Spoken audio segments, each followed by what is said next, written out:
Popularmente conhecido como coronavírus, a Covid-19 é uma doença infecciosa respiratória altamente contagiosa. Com sintomas muito parecidos com os de uma gripe comum, o vírus espalhou-se pelo mundo rapidamente e de forma epidêmica fez com que vários países entrassem em quarentena no ano de 2020. No dia 24 de março de 2020, o governador de São Paulo, João Dória, declarou quarentena em todo o estado.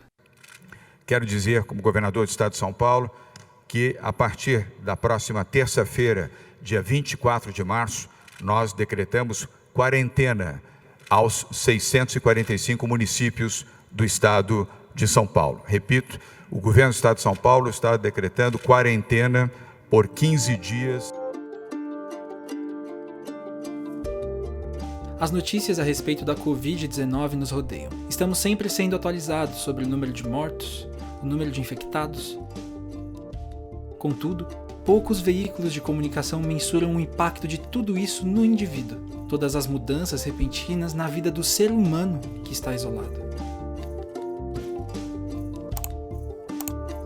Esses impactos, eles vêm desde o momento de que o próprio isolamento social ele já é uma consequência da pandemia. Já é a forma principal das pessoas se cuidarem, tendo esse afastamento. Só que esse afastamento, ele causa esse estranhamento por conta dessa mudança brusca na vida das pessoas.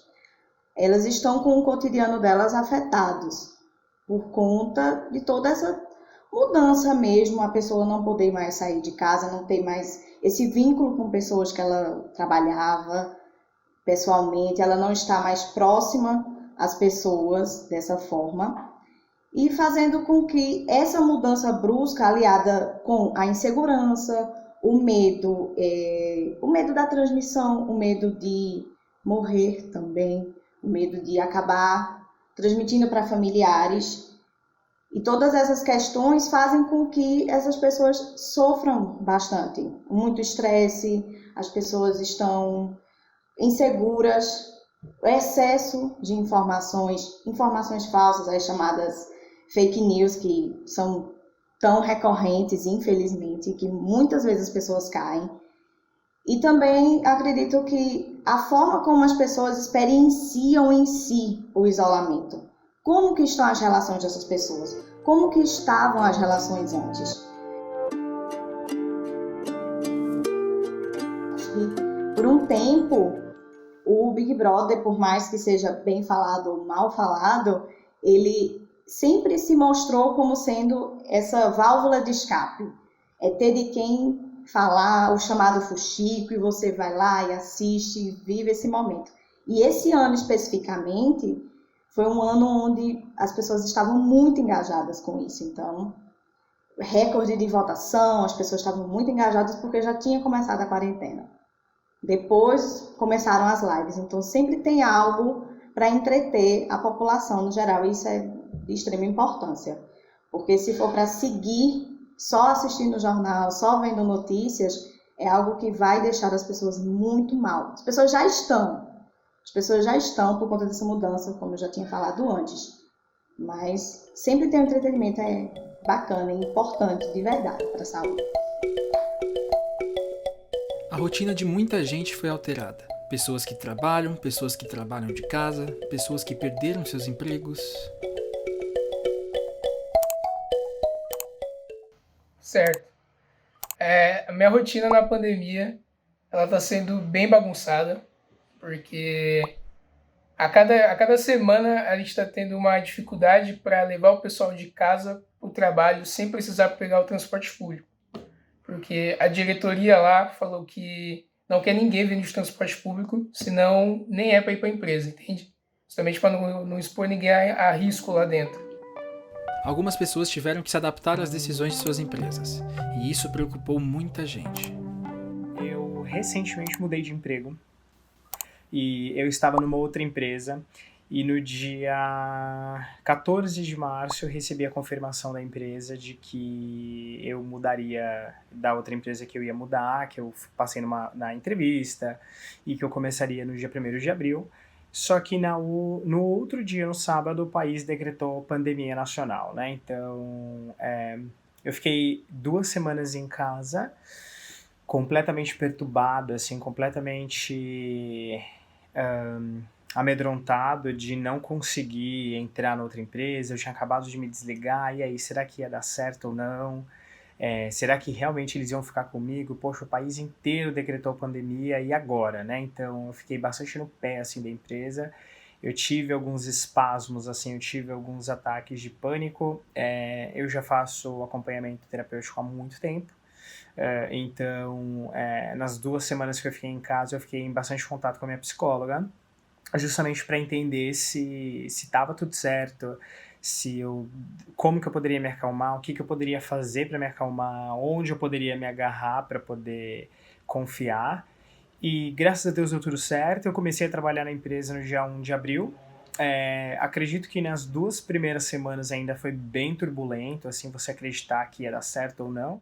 Então, hoje trabalhar em casa me deixa muito mais tranquilo do que ter que sair todos os dias, pegar ônibus, ter contato com pessoas que têm zero contato, zero cuidado, às vezes, com a higiene, né, com a questão do Covid-19. Aqui de frente à minha janela eu consigo ver uma praça aqui, e no sábado foi muito interessante ver pessoas jogando futebol na praça, né? Então, as pessoas, elas estão vivendo a vida delas de uma maneira normal, enquanto outras pessoas estão tentando se proteger. E neste momento eu me sinto muito mais seguro estar aqui do que ter contato com essas pessoas que estão fazendo aglomerações e estão tomando zero cuidado. Assim, é uma empresa, ela não é uma empresa tão grande, eu diria que ela é de médio porte, mas tem muita gente trabalhando lá dentro, sabe? E por mais que a empresa tenha estabelecido alguns protocolos para trabalhar lá dentro, uso de máscara obrigatório, álcool em gel em todos os lugares, evitar o máximo de contato dentro da empresa, você não sabe o que essas pessoas que trabalham com você estão fazendo lá fora. Nessas viagens de carro, né, que eu estou fazendo do trabalho para casa e de casa para o trabalho, na rua a gente vê muitas pessoas, sabe? A gente vê dentro dos parques, a gente vê nos mercados, a gente vê na rua em si, pessoas correndo, né, fazendo exercício físico. Eu já vi pessoas empinando pipa, já vi pessoas jogando bola, já vi pessoas namorando na rua, sabe? E aí você olha aquela situação, e você olha para a situação que você tá, né, tendo que se virar de todo jeito para evitar aglomeração, e aí você olha para a rua e vê essa galera fazendo o que bem entende, sabe? Isso é extremamente revoltante.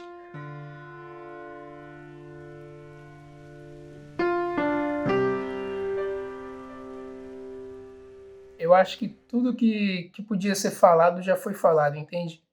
A gente tem inúmeros argumentos científicos, né, estudos vindos das mais diferentes áreas, mostrando o quão séria é a situação que a gente está vivendo. A gente tem números extremamente expressivos que só crescem no Brasil, tanto de mortes provocadas pela doença, quanto de infectados, que também só aumenta, né? E os infectados, eles depois uma parcela vai se converter em mortes. A gente tem exemplos vindo de outros países, né? A situação que a Europa estava vivendo, a situação que os Estados Unidos viveu, e a gente vê países que estavam negligenciando a pandemia ou minimizando os efeitos dela, sofrerem as consequências disso.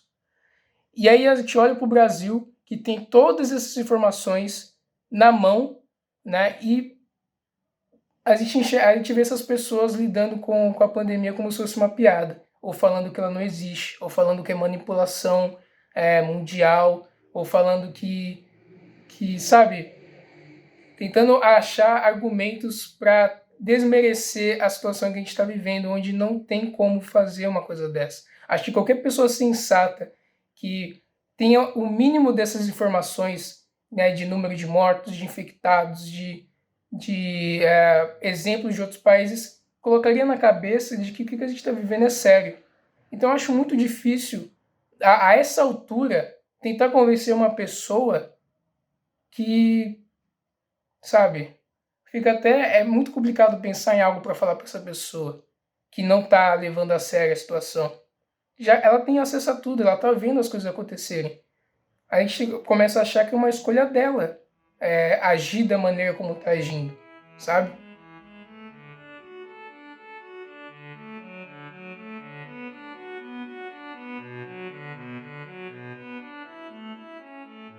E também tomar muito cuidado com essas pessoas com o excesso de informações, o excesso de noticiários, em mídias, na internet e na televisão, que é mais abrangente ainda no país. Então, assim, ter esse cuidado, mesmo ter esse traquejo com essas fake news que eu já até falei e com o excesso de informações. Uma pessoa que já tem uma questão ansiosa, para ela, o excesso de informações pode sobrecarregá-la ainda mais. Inclusive uma pessoa depressiva também. Então, assim, ideações suicidas podem ser recorrentes nesse momento.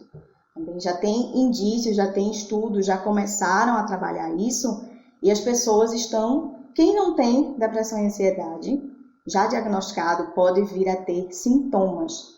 Não caracteriza o transtorno em si, mas traz indícios de uma necessidade de um cuidado para essas pessoas. Então, mesmo que não seja diagnosticado, os sintomas também são necessários de serem cuidados.